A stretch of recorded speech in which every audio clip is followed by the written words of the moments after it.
Hello, everyone, and welcome back to the Copilot Compass, where each week we take a dive into Microsoft 365 Copilot. As always, I have the pleasure of being joined by my esteemed colleague, fellow Copilot enthusiast, and resident smart guy, Logan. Thanks, Grant. Happy to be here.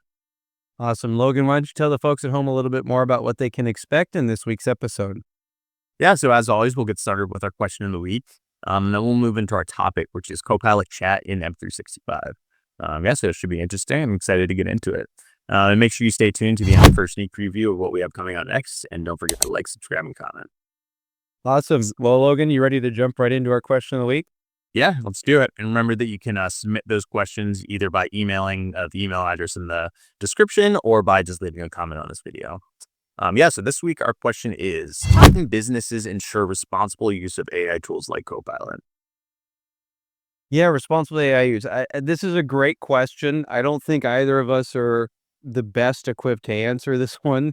I'm sure that there's a lot of kind of security and permissions that can be done that will, kind of put in hard gates and hard requirements around responsible AI use. But, you and I are not IT admins that are best positioned to guide, our audience on those. But what I will say is that responsible AI should be something that is trained to your employees, and there needs to be a conscious effort around that.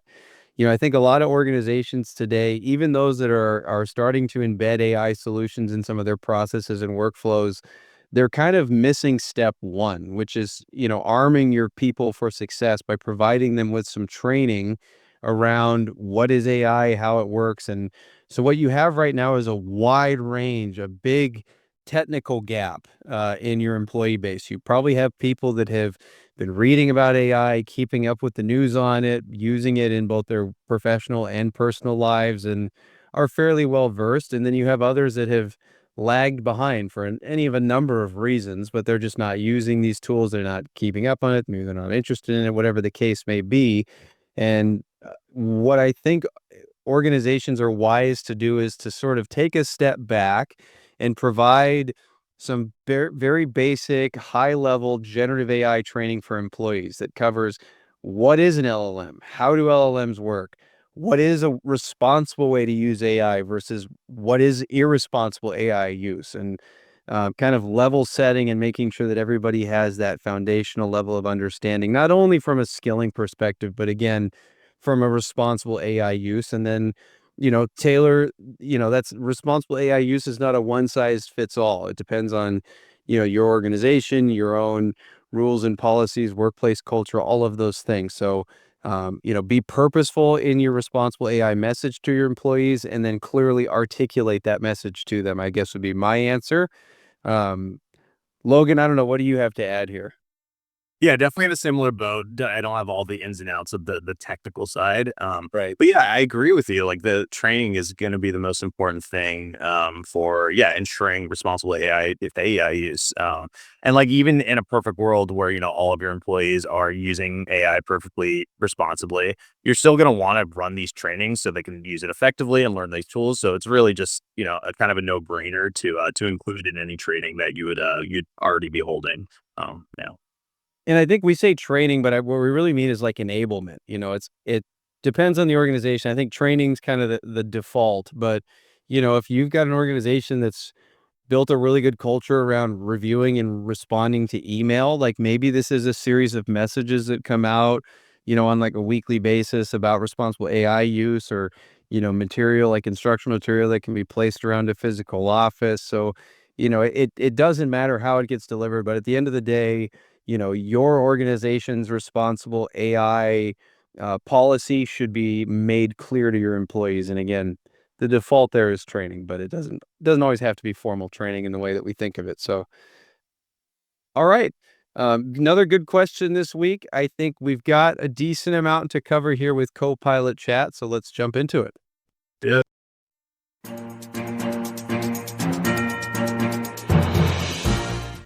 All right, so we're going to break down the big announcement Microsoft came out with in mid-September. I believe it was around the 15th, on Copilot Chat being available in M365 apps.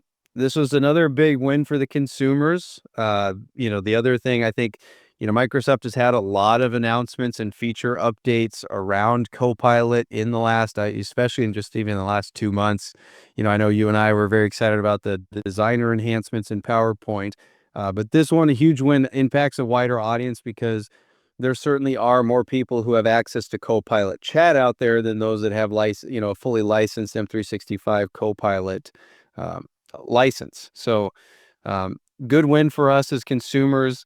Now, I think there's a lot of misconceptions that are out there. I've heard some people say, "Oh, great! Well, this kind of replaces the need to have a M365 Copilot license," and that's definitely not true. So there still remains a couple of key differences, and the biggest one is what's always been a difference between the license versus a Copilot chat user is the work grounded data, with Microsoft Graph. So as an example, if you're using Copilot in PowerPoint as a Copilot chat user, it only understands the file you're currently working on. It does not have access into your meetings that you've had, into your Outlook inbox, into your other similar documents, any of that. So it's just specifically staying within that one document.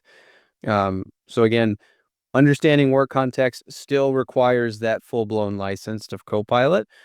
Another key difference here is just in the way that Copilot functions within these apps themselves. And in a moment here, we're going to break down sort of, what we'll call the big four here, but Outlook, PowerPoint, Word, and Excel, and cover some of the differences in the features and functionality of Copilot as a licensed user versus a Copilot chat user. But there definitely are, I would say, a relatively significant number of performance and feature related differences there. One other thing to point out is you are starting to see this roll out. So if you are a Copilot chat person that uses M365 apps, you're probably either, if you haven't already seen the Copilot icon starting to show up there, it'll be there soon. It's kind of a staged rollout, is my understanding. Another thing here is this is different for if you're using a personal or a family M365 or Office 365 subscription as compared to, an enterprise or business SKU. So just a quick note, if you're on like a personal or family and you're opening the desktop app and you're saying, hey, why am I not seeing it? Well, it's because for personal users, the availability of Copilot Chat is only in the web-based version of those apps and not in the desktop-based version. So just wanted to, shed a little bit of clarity there for those of you that might be using Copilot primarily for personal use. So with that, I think it would be helpful for us to sort of break down some of those key differences app by app. So let's take a look at that in our first crow's nest.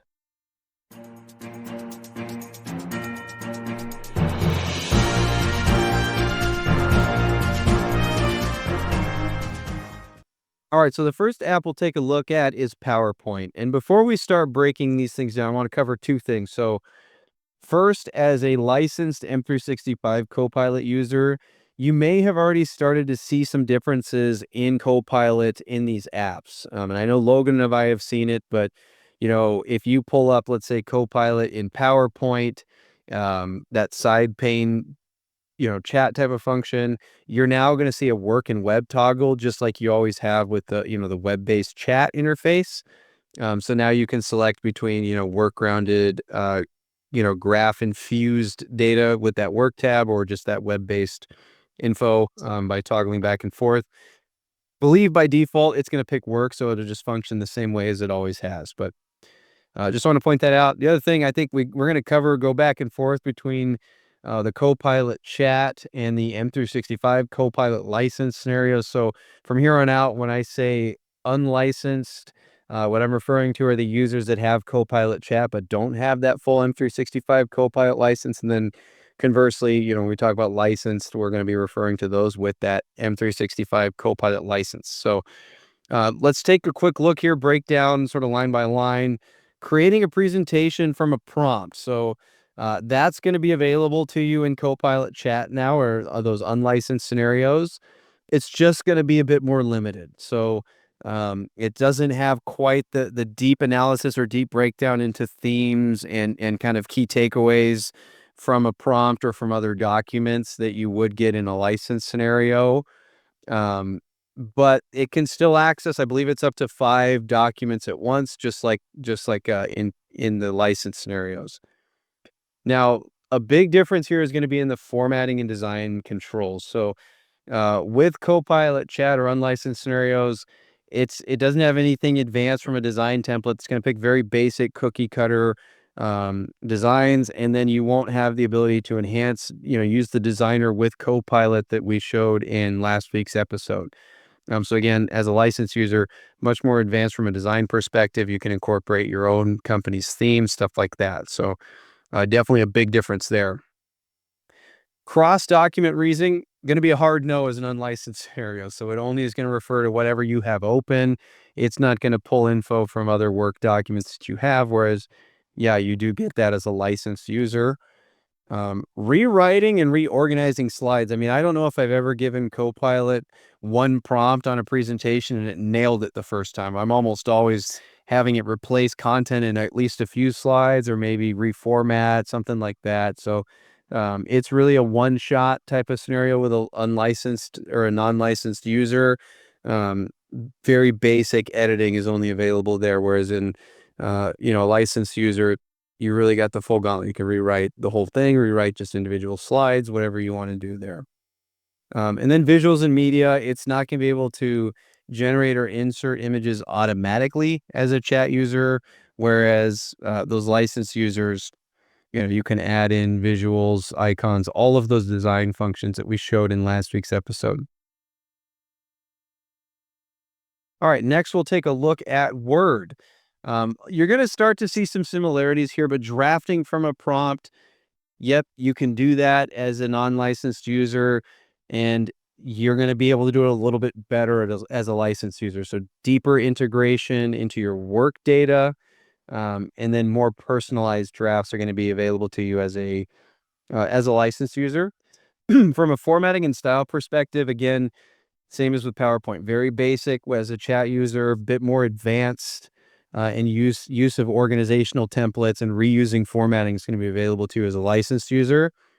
Again, with cross-document reasoning, not available to you in chat, only knows the document you currently have open, whereas a licensed user can pull from other files, emails, chats, all of those things through Microsoft Graph. And then again, with rewriting and reorganizing, very limited basic editing, more suggestion only type of availability with non-licensed users. Whereas as a licensed user, you can have it rewrite the whole thing, rewrite specific sections, reorganize, whatever you want to do there. So a lot more functionality as a licensed user again. All right, Excel. So this one a little bit different. I mean, obviously you use Excel a lot different than you use Word and PowerPoint, but generating formulas, you're gonna be able to do that on both. You're just gonna get more complex formulas. You'll be able to validate logic and then optimize calculations as a licensed user, whereas again, unlicensed, very basic formulas based on a prompt in the spreadsheet context. Data analysis and insights, very limited. It says limited here. I'd argue very limited with a chat user.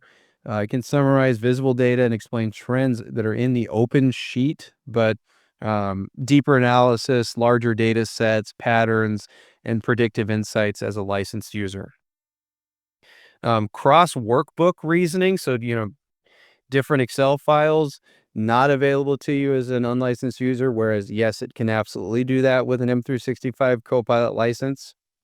Visuals and charts, basic chart suggestions only, and the key here is suggestions, not generation in chat, whereas, we've showed that in a few different episodes of the Copilot Compass, but some really cool stuff that you can do with charts, pivot tables, dashboards as a licensed user.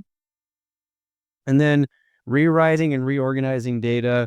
Again, another key term we're seeing here, limited as a non-licensed user, but we can restructure full tables, reorganize columns, clean data as a licensed user in Excel. All right, and that last one here is Outlook. In my opinion, my unsolicited 2 cents here, I think that the availability of Copilot Chat and M365 apps is probably most impactful right here in Outlook, just because I think a lot of what's deployed here is really usable. when we talk about, the ability to create PowerPoint decks and Word documents on prompts with Copilot, that's cool, but I struggle to really see where it can have high business impact just because you still have to do so much from a design perspective. Um, making it fit with your organization's tone and voice, all of those things. And it's very basic, high level. If you're looking to, hey, build an invite to your child's upcoming birthday party, yeah, that's going to be really cool and available to you with the unlicensed scenario. But, if you're trying to build out a pitch deck for your next go-to-market offering, that's just going to be, it's just, I think the output that you get as a non-licensed user is just too basic. Now, that being said, Outlook, I do think there's a good amount of value here. Summarizing email threads, you're going to be able to do that now with Copilot Chat in Outlook. So really cool thing for quick review, opening an email thread.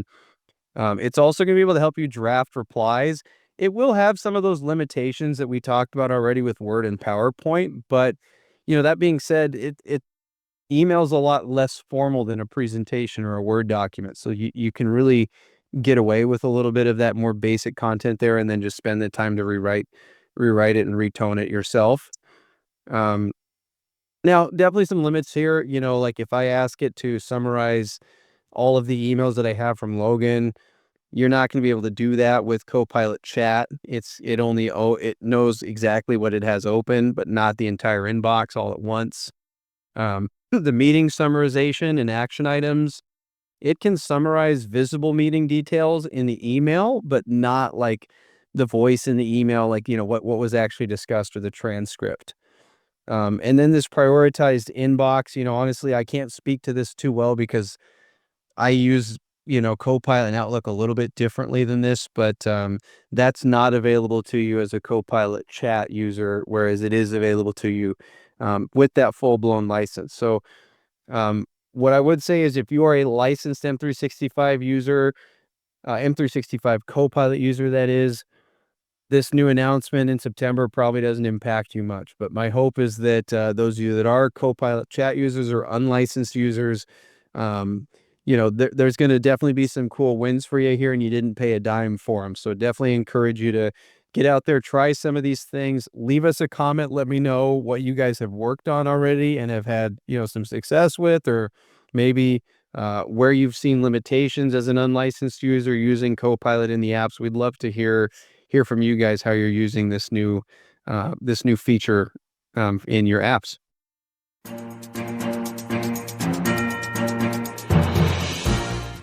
In today's journey of the Copilot Compass, we talked about the September news from Microsoft about Copilot Chat being available in M365 apps.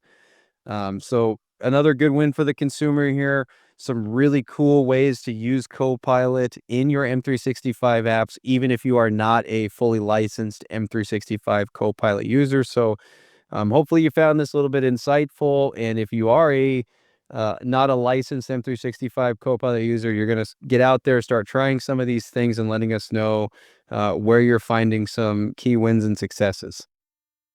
Yeah, it's super cool that they've added a lot of these features to Copilot Chat. A lot of them are, ones that I use quite a bit. You're not getting everything, but there's some good features. So yeah, make sure you check those out. And if you enjoyed the episode, do us a favor and like, subscribe, and comment. And remember, we have our Q&A sessions every episode, so please give us those questions. And new episodes come out weekly on Tuesdays. Yeah, next week we're going to talk about creating surveys and quizzes with Copilot. So we'll get into Microsoft Forms, show you how Copilot works there. You can create, quizzes or surveys based on, a PowerPoint deck, a Word document, just a simple prompt. But we'll show you how you can supercharge surveys and quizzes using Copilot next week's episode. So thanks again for joining us, and we'll see you next week. See you next week.